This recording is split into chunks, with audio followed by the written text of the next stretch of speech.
ঝিনাইদহ ৪ আসনের সংসদ সদস্য আনারুল আজিম আনার হত্যার দায় স্বীকার করেছেন শিলাস্তি রহমান বলে দাবি করেছে পুলিশ। ঢাকার অতিরিক্ত চিফ মেট্রোপলিটন ম্যাজিস্ট্রেট তোফাজ্জল হোসেনের খাস কামরায় ফৌজদারি কার্যবিধি ১৬৪ ধারায় জবাববন্দি দেন শিলাস্তি। শেরেবাংলা নগর থানার সাধারণ নিবন্ধন কর্মকর্তা এসআই জালাল উদ্দিন স্বীকারোক্তির বিষয়টি জানিয়েছেন। মামলার তদন্ত কর্মকর্তা মহানগর গোয়েন্দা পুলিশের সিনিয়র এএসপি মাহফুজুর রহমান শিলাস্তিকে আদালতে হাজির করেন। তিনি এক আবেদনে উল্লেখ করেন, আসামি শিলাস্তিকে রিমান্ডে নিয়ে জিজ্ঞাসাবাদের সময় তিনি আনারকে হত্যার সঙ্গে জড়িত ছিলেন বলে স্বীকার করেন। তিনি আদালতেরও দায় স্বীকার করে স্বীকারোক্তিমূলক জবানবন্দি দিতে ইচ্ছুক। পরে তদন্ত কর্মকর্তার আবেদনের পরিপ্রেক্ষিতে আদালত তার স্বীকারোক্তিমূলক জবানবন্দি গ্রহণ করেন। জবানবন্দি শেষে তাকে কারাগারে পাঠানো হয়।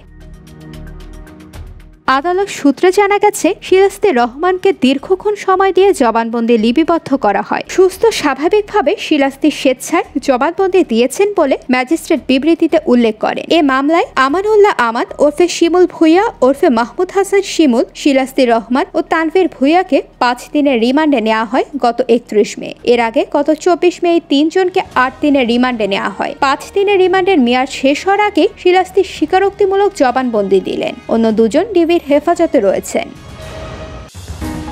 আনারুল আজিম ভারতে খুন হওয়ার ঘটনায় গত ২২ মে ঢাকার শেরেবাংলা নগর থানায় অপহরণের পর বাবাকে গুম করার অভিযোগে মামলা করেন তার মেয়ে মুমতানির Ferdous Dorin. IBTV USA news desk.